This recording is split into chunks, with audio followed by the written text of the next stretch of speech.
There have been so many videos made about how indie games are what you want to play if you find yourself not enjoying a AAA live service game, which is definitely a viable option. Oftentimes though, these videos come down to a few points. Indie studios good, AAA studios bad, or older games are better and newer games just suck. Now, whether or not you agree with those takes today, I'd like to go over this in a bit more of an introspective approach to live service games and video games in general. And maybe after watching this video, you will also find video games to be a lot more enjoyable. I want to start off by asking a simple question. What do you do after work? Do you go home and boot up Warzone or Valorant? Maybe even an MMO like World of Warcraft. For many people, gaming has become more than just a hobby. They just don't realize it yet. Allow me to explain.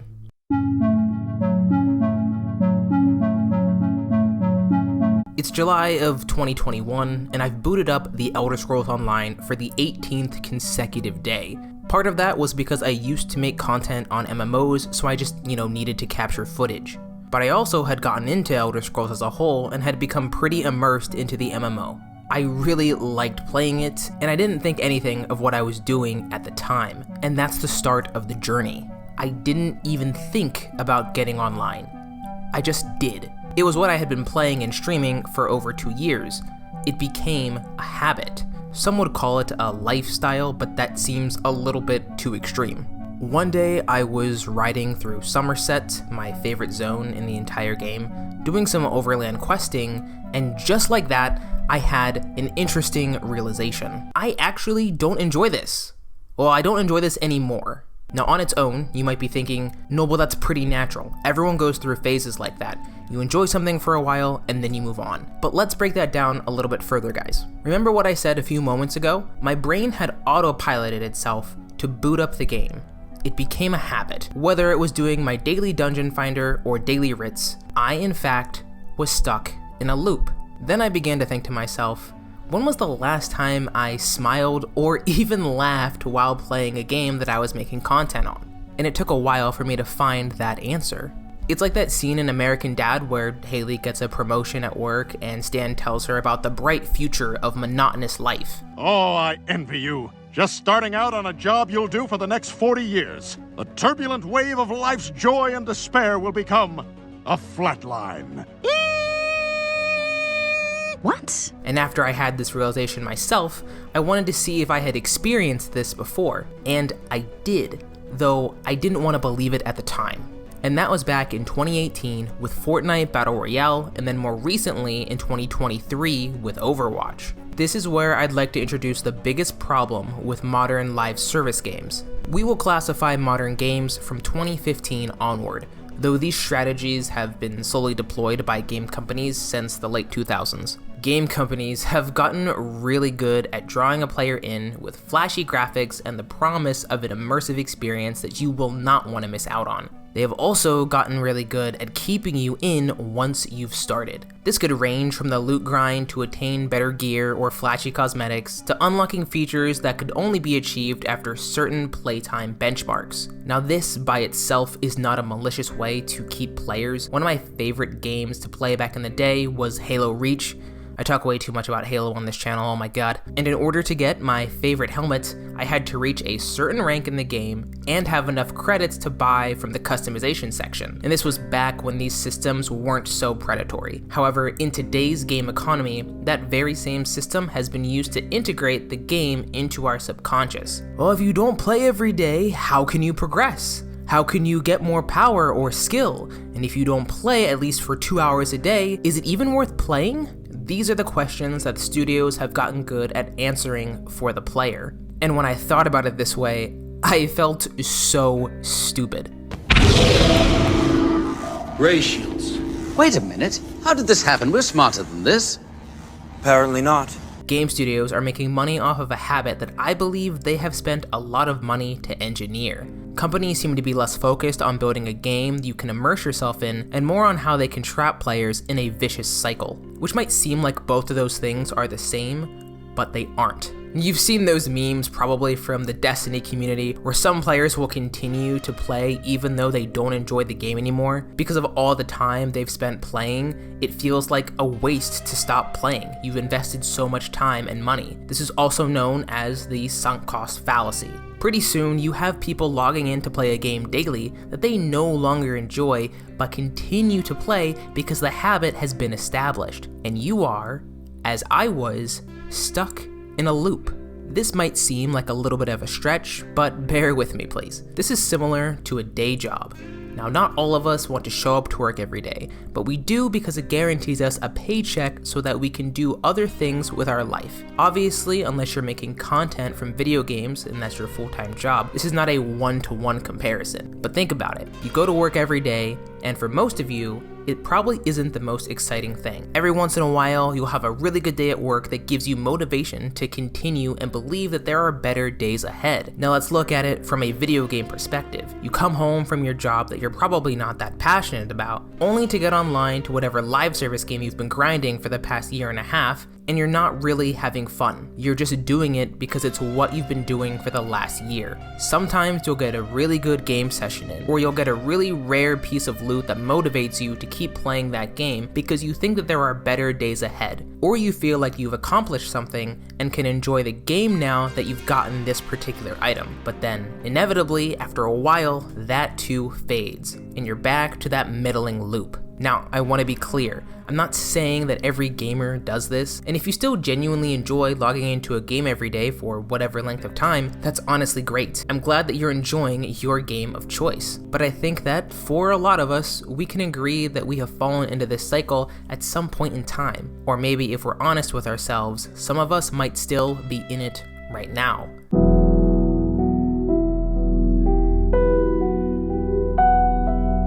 Now guys, I know that this topic has been discussed in every single video when we talk about the state of the broader gaming landscape, so I will try not to make it a long section, but it would be disingenuous to not at least talk about it. Modern gaming has been invaded by this fear of missing out pandemic. Whether it's making sure that you complete the battle pass in a certain amount of time, or participate in a limited time event before various cosmetics and modes are no longer available to play. I would say that limited time events kind of go either way for me. I definitely have wanted to get in on a game just for an event, and I don't think that there's a problem with that on the surface. But the way I've kind of viewed battle passes and season passes and things of that nature is just now longer events that you have to pay for. The craziest thing about that is even with the events, if you know you're not going to have time to play, there's normally an option to just buy the rewards you want so that even though you don't play the event, you can still get the items. But that's a whole different topic and not for today's video. The fear of missing out is a very natural thing for us to experience because we want to be a part of something cool. We want to be in the in crowd. This definitely does not limit itself to just video games. One thing I realized personally is that being in the in crowd wasn't really that enjoyable for me anymore. I wanted to experience things on my own time and when I wanted to take that time myself. When I realized this about myself when it comes to gaming, I became a lot less attached to the games that I played, especially ones that were live service dependent. But now that we've at least acknowledged that FOMO is a factor, we can move on in a bit more deeper detail, and I think that's a little bit more valuable.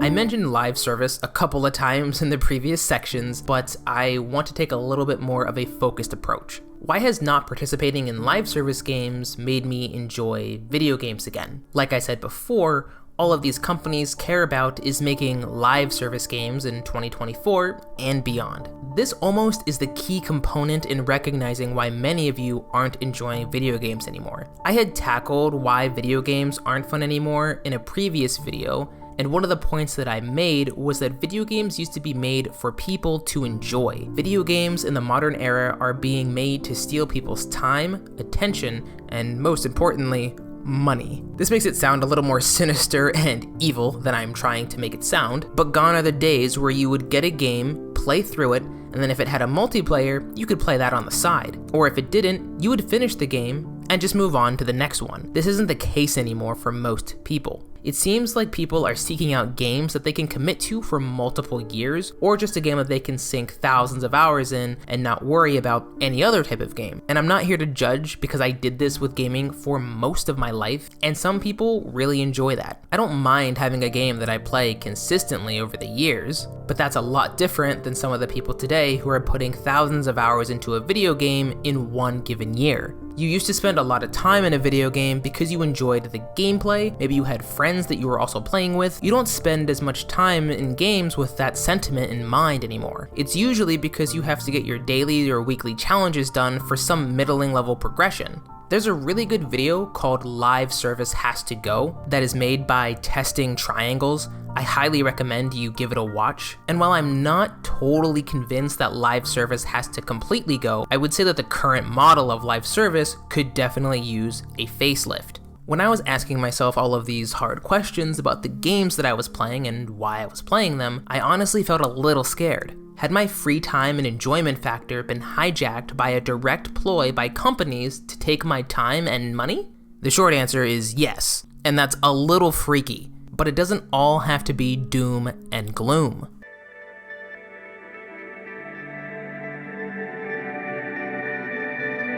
So how have I started to enjoy video games like I used to as a teenager here in my late 20s? The simple answer, one that we can dig into further, is simply that I stopped playing as much. I stopped logging in daily after work. I stopped logging in first thing on a Saturday. What was I doing instead?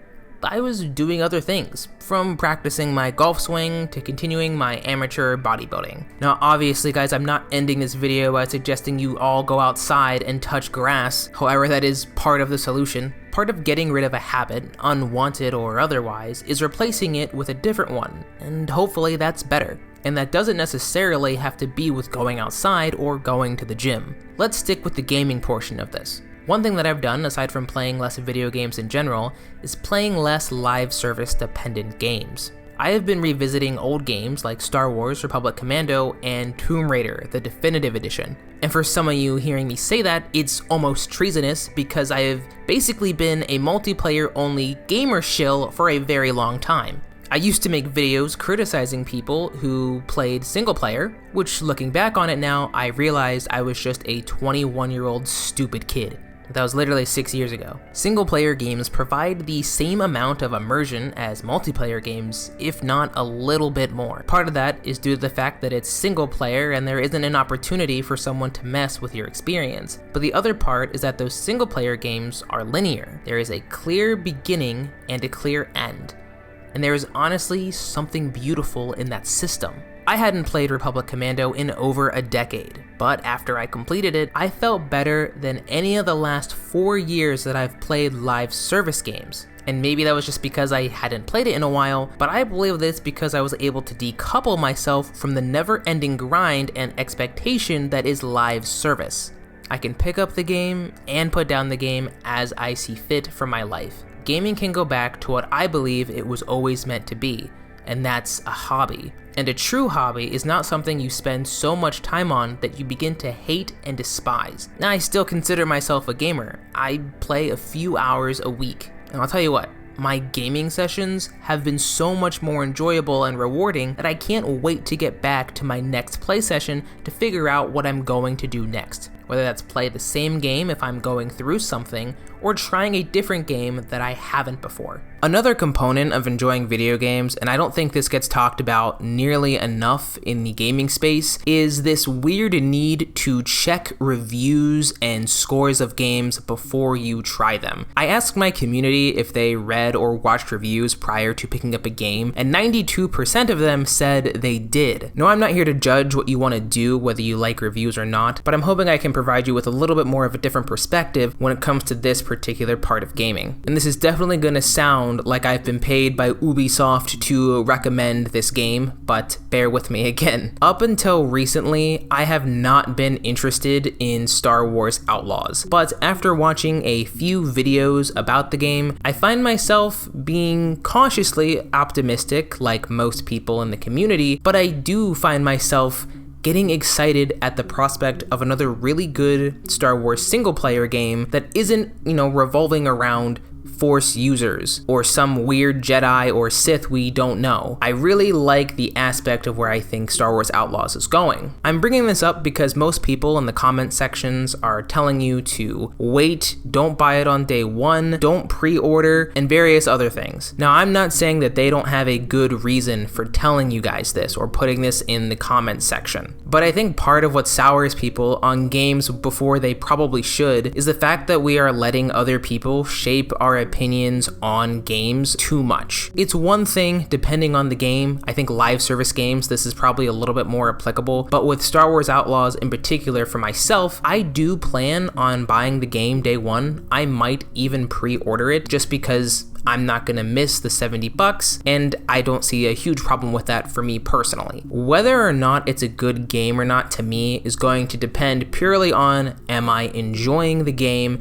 and do I believe that I am getting my money's worth out of it? Watching a review of someone saying, don't buy this game, it's not good, doesn't really do anything for the player. Now, it's one thing, like I said, if there are bugs and the game is unplayable and not in a good state from a technical standpoint, but some of these reviews just talk about story and content. While yes, that is a factor, we have to be able to make these choices for ourselves, and I understand people might want to save money or save time, but sometimes you can't do it. Sometimes you gotta do it for yourself. You gotta be able to say, okay, I'm gonna throw $60 at a game, and if it's not good, I can either return it or it's a lesson learned. And I'm not saying this to minimize the fact that games are getting more expensive and it is not as, worth it to pay $70 for a video game like it was in the past, but I think it's very important to form our own opinions and perspectives before we even start to play a game. That's why when Star Wars Outlaws comes out, I'm going in completely blind. I'm not gonna look at videos or look at impressions. I'm gonna play the whole thing and then write my final thoughts out, and you guys will probably have a video on it. And I'm really excited for that because that hasn't happened to me for a long time. I haven't had that opportunity because I've been so wrapped up in what does the community think about this game? How do they react to this update? I think there is something to be said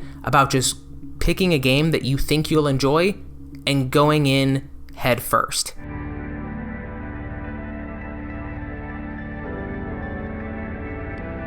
I know we've covered a lot in this video, so I will wrap this up as nicely for you as I can. It doesn't matter if you're a full-blown adult with other responsibilities. You can still enjoy video games without needing to sink a ton of time into them, and you don't have to feel like you're missing out at all. Part of decoupling from live service and modern gaming in general is the mental aspect of it. You don't have to play all the time. You don't have to grind. If you want to pay for a skin or battle pass, more power to you. But I have a challenge for you. In a free-to-play game, spend 6 months without purchasing a single thing, and if you're enjoying it beyond that time, maybe make a purchase. This is the exact kind of player that I have turned into. The only time I spend money is when I'm buying a video game initially. I'm not buying skins for the live service games that I play. I'm not buying battle passes. I'm not buying anything. I'm just buying the game and playing it and immersing myself in the experience. And if you can do that, you will have fun in games again. There won't be a time sink that is linked to the amount of money you spent. You won't feel like you've wasted your time if you've had a bad session. You will do what you set out to do when you sat down at your keyboard or controller, and that's to unwind, relax, and enjoy the game, whether it be by yourself or with friends. And if the AAA scene is not working for you when it comes to games to enjoy, there are plenty of indie games out there just waiting to be played. Personally, I don't play a lot of indie games, but I am more open to that idea now than I ever was before, now that I've changed my philosophy on gaming. I'm not a gamer. I'm just a person that enjoys playing video games. It's not my second job. It's not a title that I proudly display on all my bios. It's simply a part of what I love to do with my life. I hope you found my explanation for how I figured out how to enjoy video games again to be somewhat compelling at least. It really has changed my philosophy around gaming, and I enjoy it a lot more now. I'm excited to play. It's not a ritual, it's not a routine, it's a hobby, which is what it is to most people. Thank you guys so much for watching. I appreciate you so much if you made it this far. If you want to watch more content like my video on the remarkable dominance of Minecraft or why battle passes aren't content, be sure to click the links down below. Until the next time guys, thank you so much again for watching. My name is Noble. I will see you in the next one. Peace.